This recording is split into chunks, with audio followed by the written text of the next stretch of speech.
Hello प्यारे बच्चों। आज हम कंपोनेंट ऑफ वेक्टर के बारे में स्टडी करेंगे। कंपोनेंट का मतलब होता है कि वेक्टर के पार्ट्स करना। अगर आप देखिए स्क्रीन पर मैंने एक वेक्टर दिखाया है, इसकी वैल्यू वेक्टर ए है और ये एक्स एक्सिस से थीटा एंगल पर। इस वेक्टर ए को हम दो कंपोनेंट या दो वर्टिकल पार्ट्स में डिवाइड कर सकते हैं। एक ये पार्ट है that is parallel to Y axis या वाई एक्सिस कह लूंगे, इसे हम इसका वाई कंपोनेंट कहेंगे। एक ये पार्ट है जो एक्स एक्सिस कह लूंगे, इसे हम इसका एक्स कंपोनेंट कहेंगे। यानी हम ऐसा कह सकते हैं कि ये वाला कंपोनेंट जो होगा इसका, this component will be a Y component of this vector because it is directed along Y axis. ये वाला जो कंपोनेंट होगा इसे हम क्या कहेंगे बेटा, इसका एक्स कंपोनेंट कहेंगे, ए एक्स। अगर आप इस right angle triangle O B C को आप देखें तो ये बेसिकली ए एक्स क्या है, इस ट्राइंगल का बेस है। ए वाई क्या है, इस ट्राइंगल की हाइट या वर्टिकल पार्ट है। और ओ बी क्या है, इसका ऑब्लिक पार्ट। तो अगर राइट एंगल ट्राइंगल को आप यूज करें तो we can write O B. Vector ए है तो इस वेक्टर ए की लेंथ कितनी हो जाएगी बेटा, सिंपली ए या magnitude of A we can write. यानी अगर इसका एक्स कंपोनेंट आप लिखें तो A x will be equal to हो जाएगा बेटा A x upon A that is O C upon O B will be equal to O x upon O B will be equal to cos of theta. Okay, तो A x upon ए किसके बराबर हो जाएगा बेटा, हमारा cos theta के equal हो जाएगा। तो we can write A x upon A will be equal to cos of theta implies that ax equal to a cos theta. Basically this value becomes a cos theta. अगर आप इसके vertical component को देखें तो यानी C B upon O B that is A Y upon A becomes sine theta. A Y upon A will be equal to sine theta और implies that A y will be equal to A sine theta. Okay, ये A x और A y जो है बेटा, A x and A y, these are called the component of vector in two perpendicular directions, one along x-axis and other along y-axis। या एक को हम क्या कहेंगे, हॉरिजॉन्टल कंपोनेंट कहेंगे और दूसरे को क्या कहेंगे बेटा, वर्टिकल कंपोनेंट कहेंगे। ओके, अगर आप ट्राइंगल लो को देखें तो ट्राइंगल लो क्या कहता है कि vector O C plus vector C B will be equal to vector O B. We can write vector O B will be equal to vector O C, यानी ओ से सी तक आपने ट्रेवल किया, प्लस वेक्टर सी बी। और अगर हम इसे लिखें तो we can write implies that vector A will be equal to हो जाएगा बेटा vector A x plus vector A Y. Okay, यानी सिंगल वेक्टर ए को आपने दो परपेंडिकुलर वेक्टर में रिजोल्व कर लिया या बांट लिया है।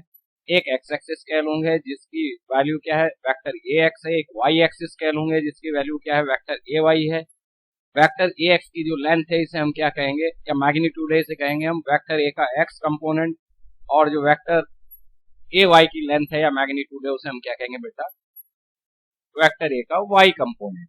ओके, कोई कंफ्यूजन यहाँ तक? अगर आप देखिए राइट एंगल ट्राइंगल प्रॉपर्टी को यूज करें तो ओ बी स्क्वायर किसके इक्वल हो जाएगा बेटा, O C square plus A B square. इस राइट एंगल ट्राइंगल में हम लिख सकते हैं कि A square will be equal to A x square plus A Y square. अगर आप वेक्टर ए का मैग्नीट्यूड कैलकुलेट करें, यानी magnitude of vector A, want to calculate the basically magnitude of vector A, magnitude of vector A. Magnitude बेटा किसके equal हो जाएगा, magnitude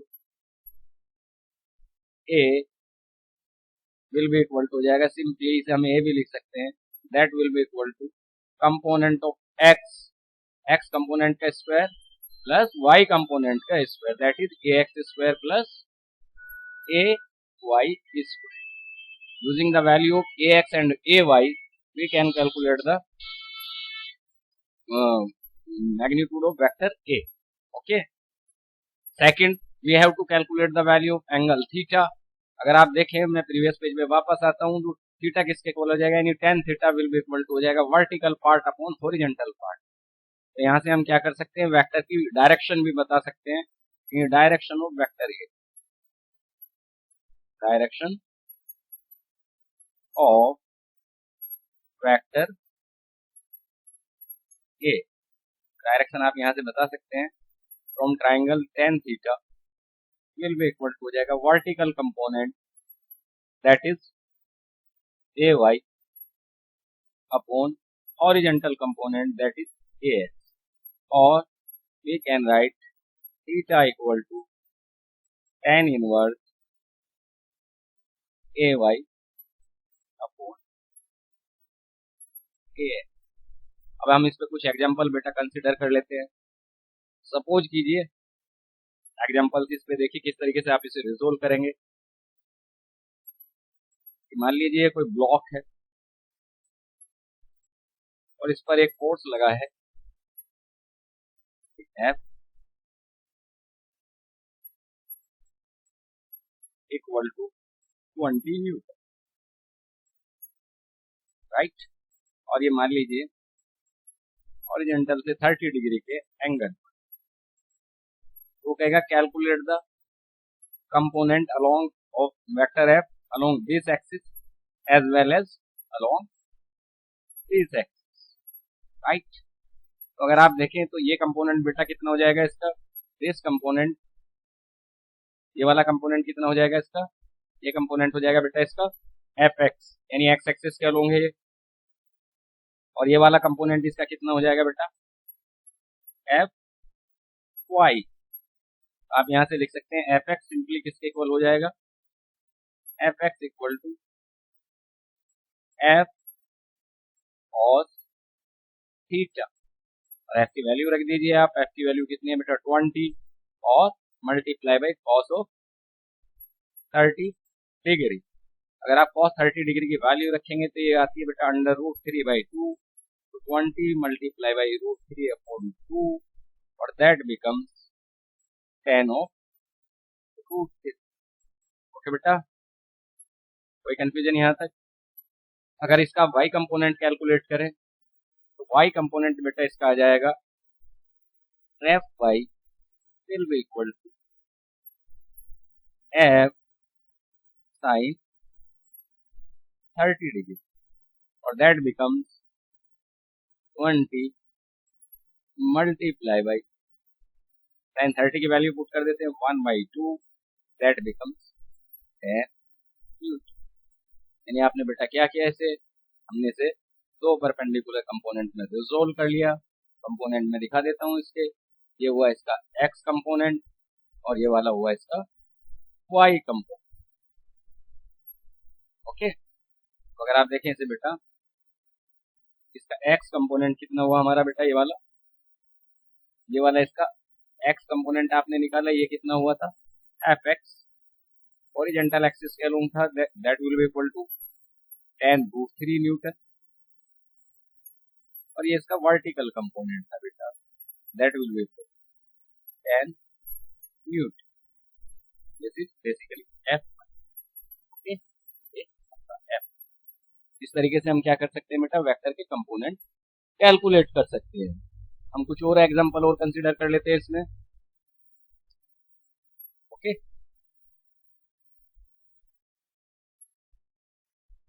suppose कीजिए आपको एक ये ओब्लिक प्लेन दे रखा है, एक ओब्लिक प्लेन दे रखा है बेटा,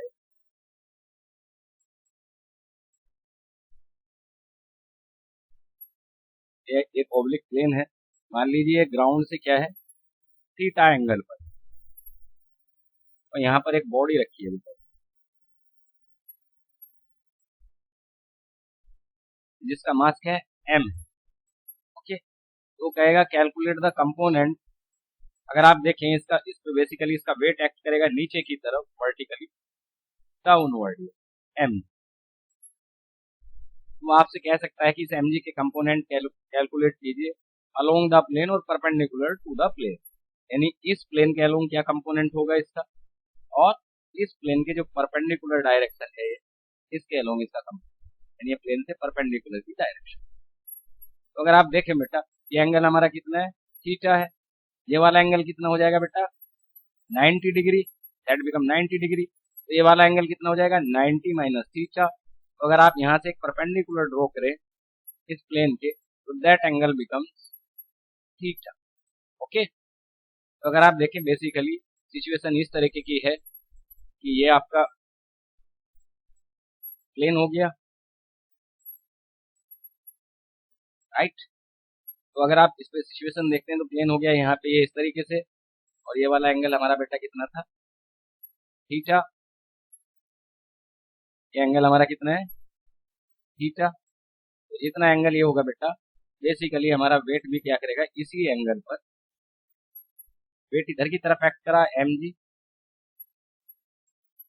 और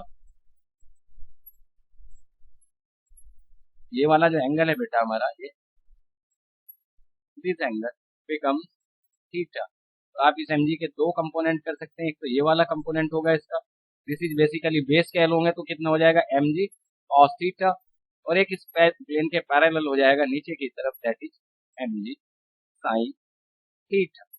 ओके, कोई कंफ्यूजन यहाँ तक बेटा। तो इस तरीके से हम क्या कर सकते हैं, किसी भी वेक्टर के बहुत इजीली हम क्या कर सकते हैं, किसी भी डायरेक्शन में कंपोनेंट कर सकते हैं। अब हम आते हैं बेटा यूनिट वेक्टर। नेक्स्ट हमारा टॉपिक क्या है, यूनिट वेक्टर। तो हमने एक यूनिट वेक्टर देखिए, यूनिट जैसे इसका नाम है यूनिट वेक्टर। तो यूनिट कहते हैं बेटा वन। यूनिट वेक्टर का मतलब क्या होता है, ऐसा वेक्टर जिसका मैग्नीट्यूड 1 हो या 1 हो, उसे हम क्या कहेंगे, यूनिट वेक्टर कहेंगे। Any vector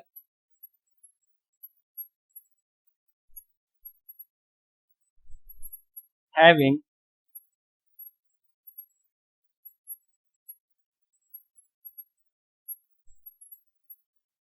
magnitude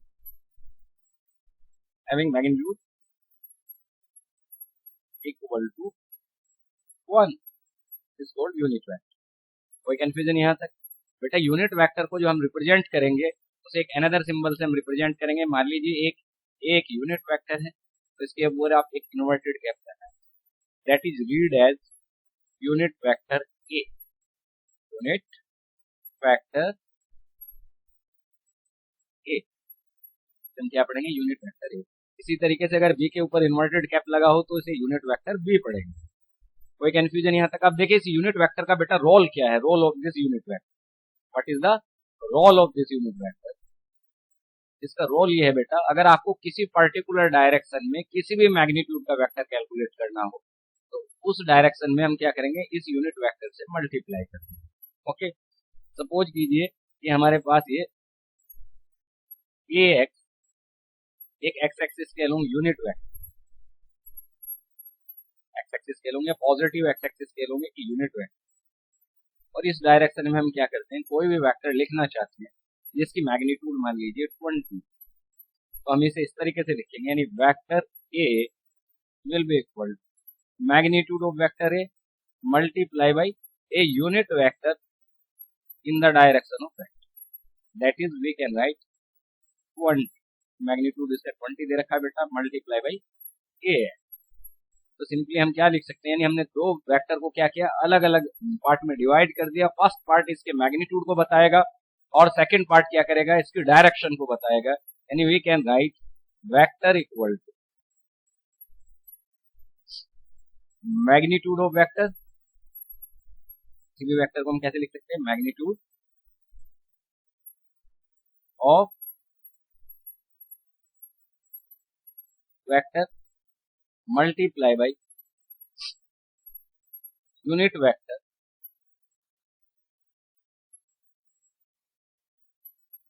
in the direction of vector, in the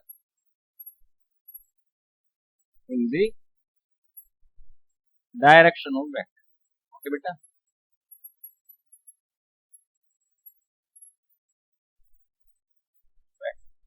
कोई कंफ्यूजन यहाँ तक बात समझ में आती है? यानी कोई भी वेक्टर जो है आप उसे क्या कर सकते हैं, दो पार्ट में डिवाइड कर सकते हैं। पहला पार्ट उसका मैग्नीट्यूड होगा और जो सेकंड पार्ट होगा बेटा वो उसकी डायरेक्शन को पता है, राइट।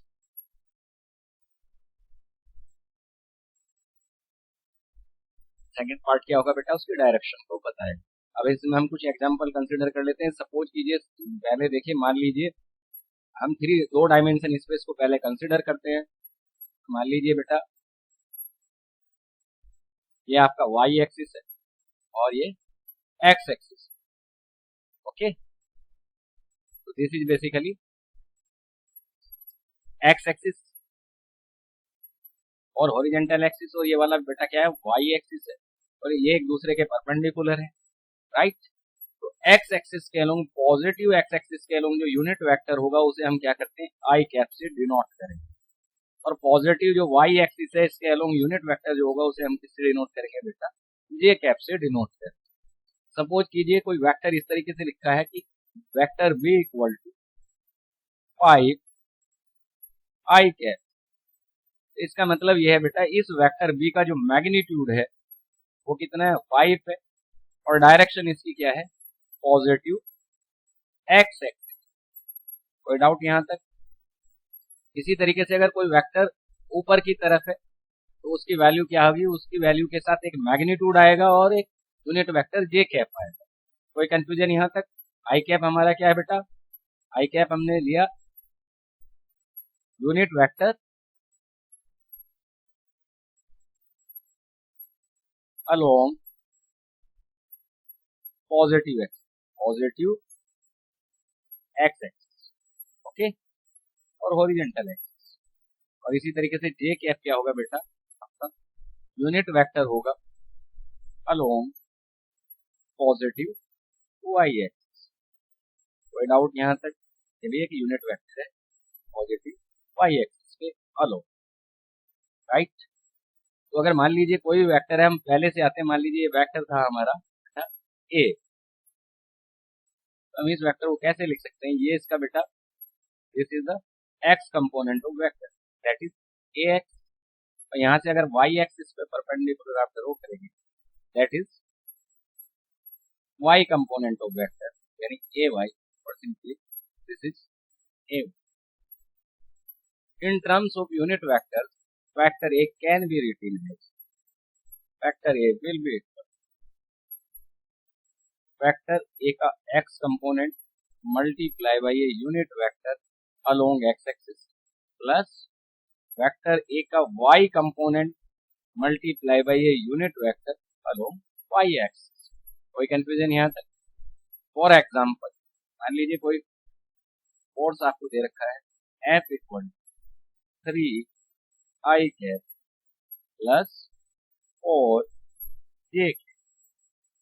तो जब आप इसे प्लॉट करेंगे तो एक्स एक्सिस के अलोंग इसकी लेंथ कितनी है, 3 यूनिट है, और वाई एक्सिस के अलोंग इसकी लेंथ कितनी है, 4 यूनिट है। दिस इज बेसिकली इसका एक्स कंपोनेंट और ये क्या है, वाई कंपोनेंट।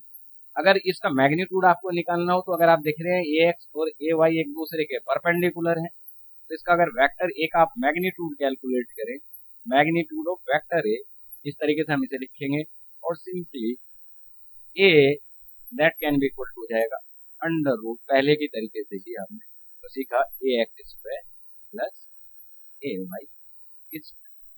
और आप इसकी डायरेक्शन बता सकते हैं किस एंगल पे एक्स एक्सिस से होगा। तो मान लीजिए थीटा एंगल पर है, theta will be equal to हो जाएगा tan इनवर्ड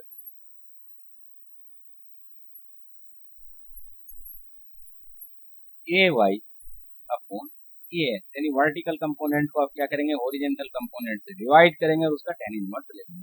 फॉर एग्जांपल हम इसे ही कंसीडर करते हैं, तो यहाँ से वेक्टर एफ की जो मैग्नीट्यूड होगी वो किसके इक्वल होगी बेटा, that becomes under root of 3 square plus 4 square.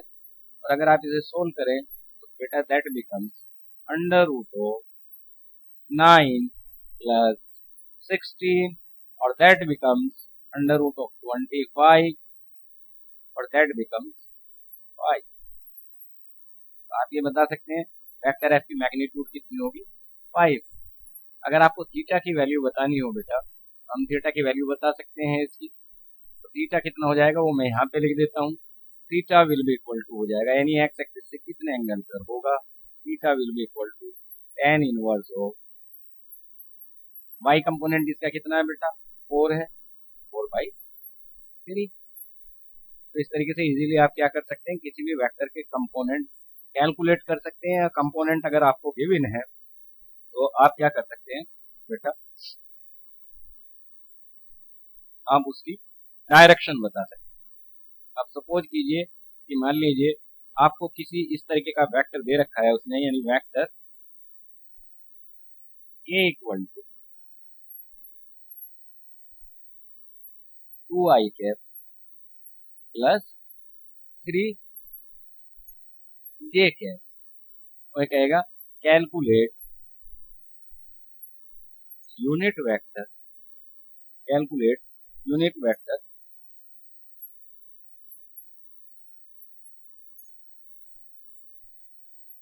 a of a, unit vector of vector a, ये कहेगा।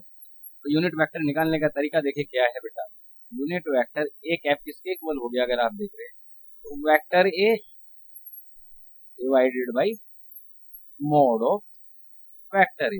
यानी अगर किसी भी वेक्टर को आप उसके मैग्नीट्यूड से डिवाइड कर देंगे तो आपको उसके अलोंग क्या मिल जाएगा, यूनिट वेक्टर मिल जाएगा, राइट। अब आप यहाँ से देखिए वैल्यू निकाल लीजिए। सबसे पहले a आपको इजीली गिवन है, तो सिर्फ आपको क्या करना है, मॉड a की वैल्यू कैलकुलेट करनी है, मैग्नीट्यूड ऑफ a कैलकुलेट करना है। तो that becomes x component square plus y component square.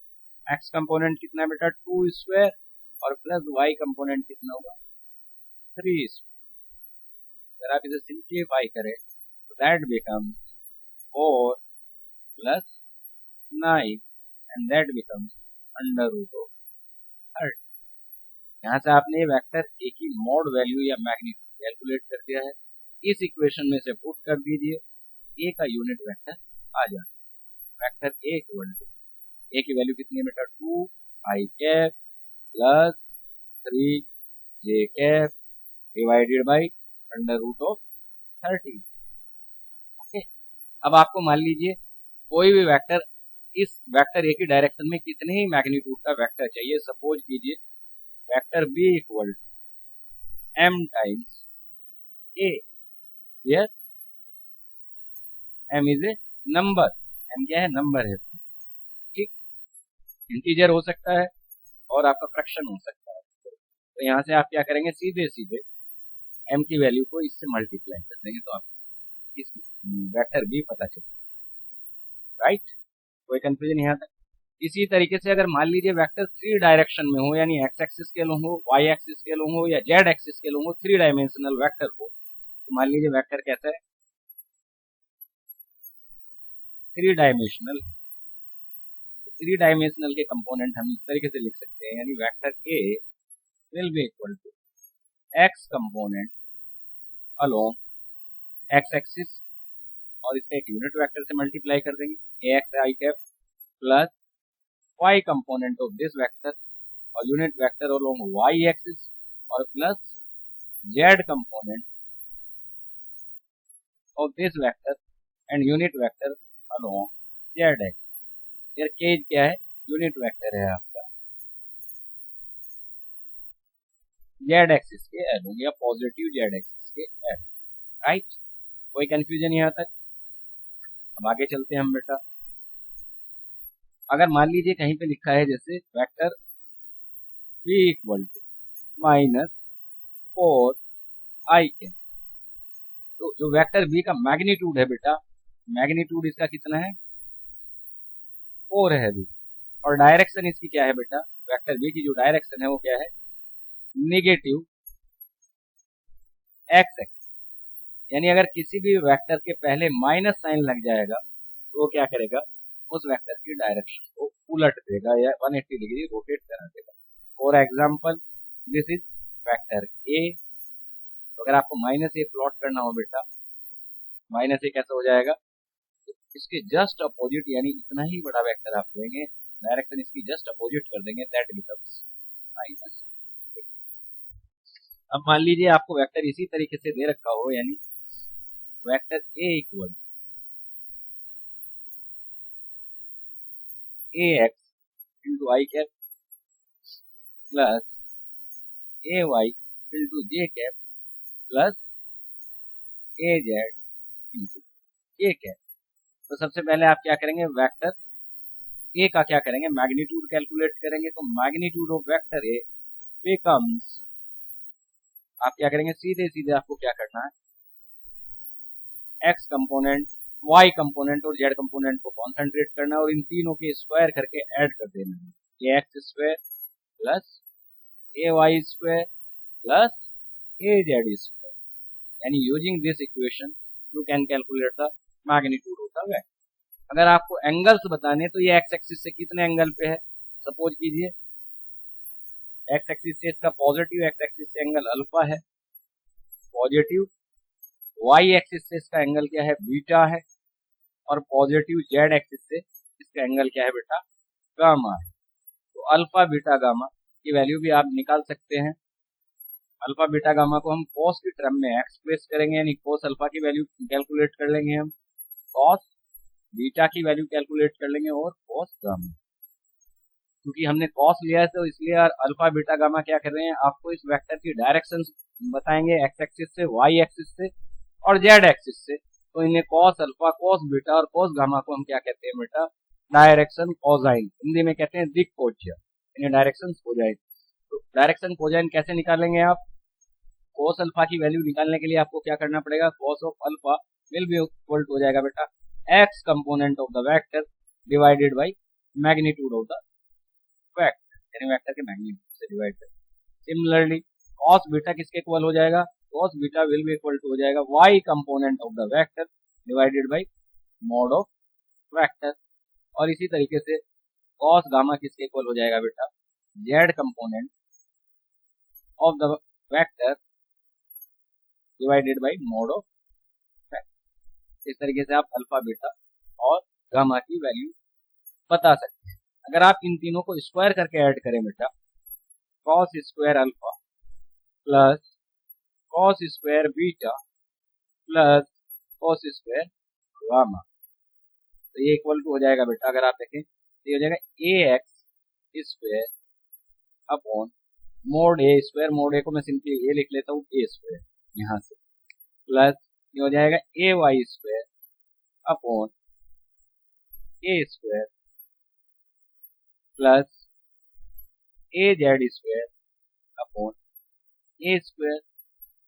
अगर आप नीचे देखें तो ए स्क्वायर इसका बेटा एलसीएम आ जाएगा और ऊपर बचेगा ये A x square plus A Y square plus A z square और डिवाइडेड बाय कितना आ जाएगा बेटा, ये ए स्क्वायर। अगर आप देख रहे हैं ऊपर क्या है, A x square plus A Y square plus A z square, this is basically A square. तो आप यहाँ पे लिख सकते हैं इसे,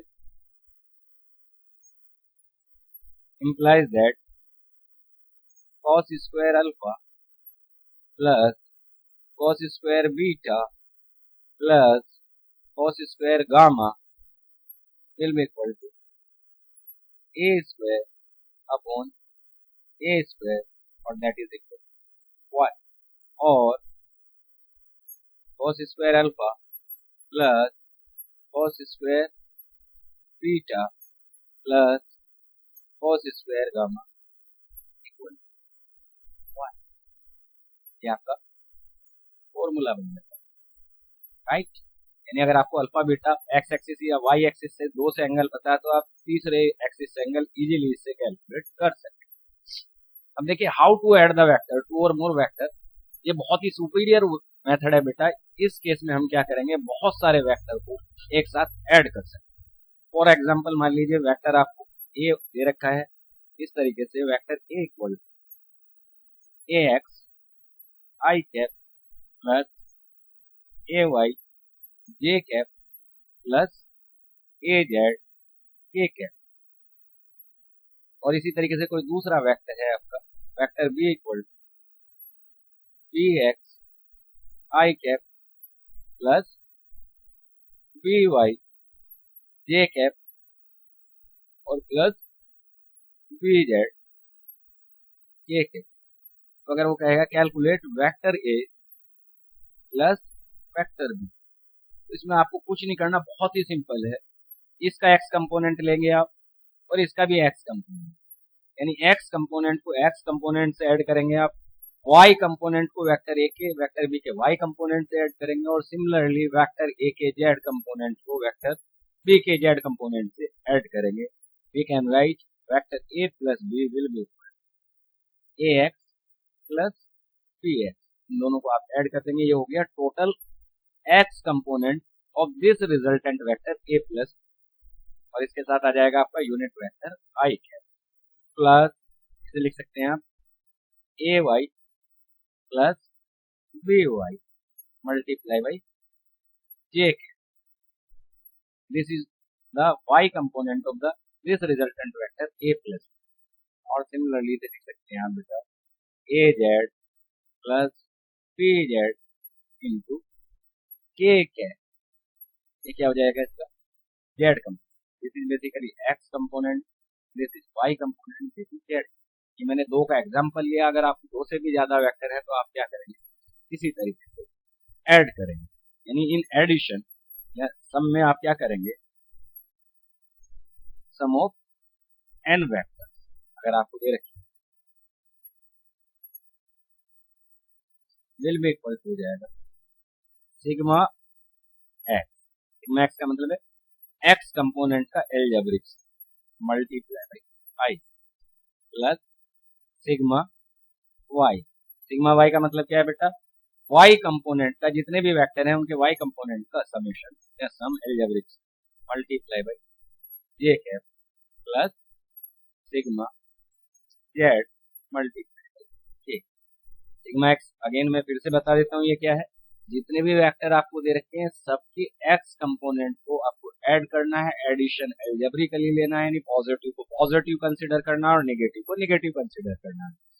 इसी तरीके से सिग्मा वाई वाई कंपोनेंट का सम होगा या एल्जेब्रिक सम होगा, और सिग्मा जेड जेड कंपोनेंट का सम होगा।